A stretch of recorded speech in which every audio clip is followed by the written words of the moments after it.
Seseorang yang mampu mengendalikan diamnya adalah seseorang yang tak bisa dikendalikan oleh siapapun. Marcus Aurelius, Meditations. Saya tahu rasanya, Anda ingin membalas, ingin mengungkapkan betapa dalamnya luka itu, ingin menjelaskan, memperjelas, atau setidaknya membela diri. Tapi Anda tidak melakukannya. Anda memilih diam. Dan keputusan itu jauh lebih berani dari semua kata yang bisa Anda ucapkan.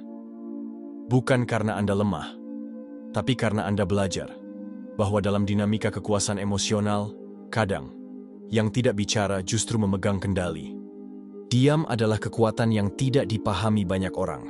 Karena kita hidup di dunia yang bising, semua ingin bicara, semua ingin didengar.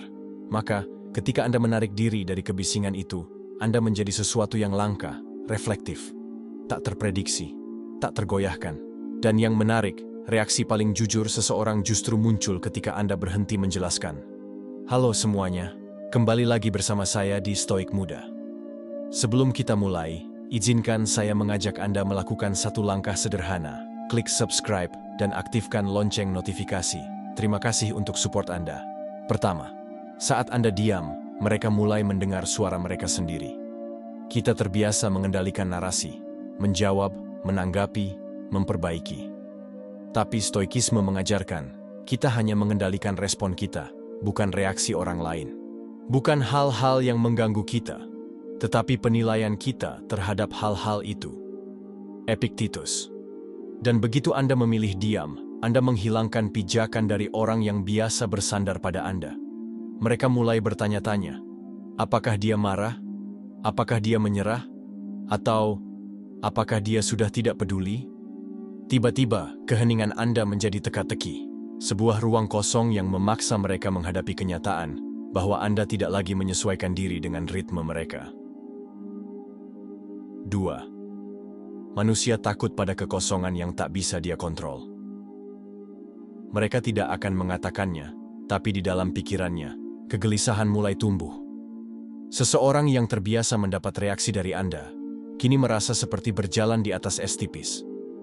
Mereka mengetik pesan, menghapusnya, melihat story Anda, berharap Anda melihat balik, memancing lewat sindiran, berharap Anda tergoda untuk menjawab, tapi Anda tetap diam.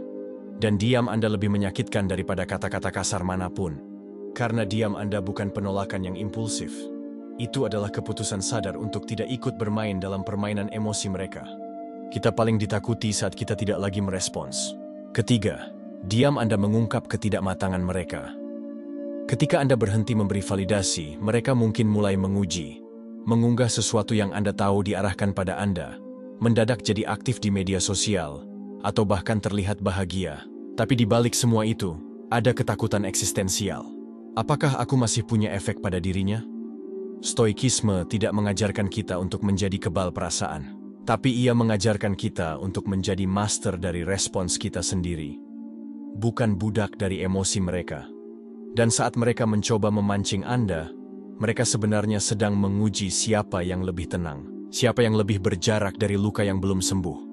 Keempat, ketenangan Anda bukan kelemahan, itu dominasi psikologis. Dalam dunia yang penuh impulsif, tenang itu mengganggu, mengguncang. Kita sering mengira bahwa cinta selalu harus ditunjukkan lewat ekspresi. Tapi kadang, ketidakhadiran lebih keras dari hadirnya ribuan kata. Dan jika seseorang mulai merasa terguncang oleh keheningan Anda, itu bukan karena Anda jahat, tapi karena mereka selama ini terlalu nyaman menempatkan Anda sebagai pemberi, bukan penentu. Tindakan paling kuat adalah yang tidak kita lakukan. Kelima, tapi jangan salah, diam bukan balas dendam, itu adalah filter. Ketika Anda memilih diam, Anda bukan sedang menghukum, Anda sedang mengamati. Apakah dia datang lagi hanya karena egonya terusik? Ataukah karena dia sungguh menyadari nilaimu? Keheningan menguji dua hal, ketulusan dan ketahanan. Dan ketika seseorang kembali setelah diam Anda, cara dia kembali akan mengungkap semuanya. Apakah dia datang membawa kedewasaan? Atau sekadar keresahan? Jika seseorang terluka karena Anda menarik diri, mungkin selama ini dia menikmati mengendalikan Anda. Jadi, kenapa Anda memilih diam? Bukan karena Anda takut konflik, tapi karena Anda tahu, konflik batin lebih sulit daripada adu argumen. Dan jika seseorang merasa kehilangan saat Anda tidak bicara, itu berarti Anda bukan sekadar suara di hidupnya. Anda adalah kehadiran yang mengganggu sistem emosi yang belum matang. Diam bukan tentang pergi, tapi tentang berhenti menjelaskan diri kepada orang yang tak pernah berusaha memahami. Anda tidak sedang menyerah. Anda sedang berdiri tegak tanpa berteriak. Karena pada akhirnya, seperti yang dikatakan Marcus Aurelius, ketenangan adalah kemenangan atas diri sendiri. Jika hari ini Anda sedang berada dalam fase itu, diam, menjauh, menarik napas panjang, tanyakan pada diri Anda, apakah saya diam karena sadar, atau karena berharap dia akan mencari? Apakah saya menghindar, atau sedang memulihkan diri? Apakah saya ingin dipahami atau ingin bebas?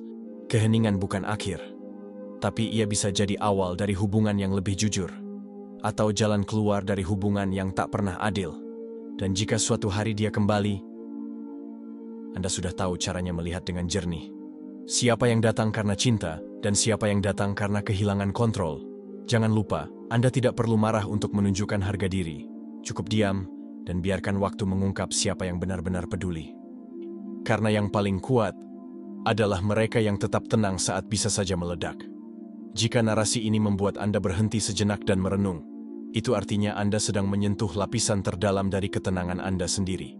Dan itu adalah kemenangan yang tidak bisa dirayakan dengan kata-kata.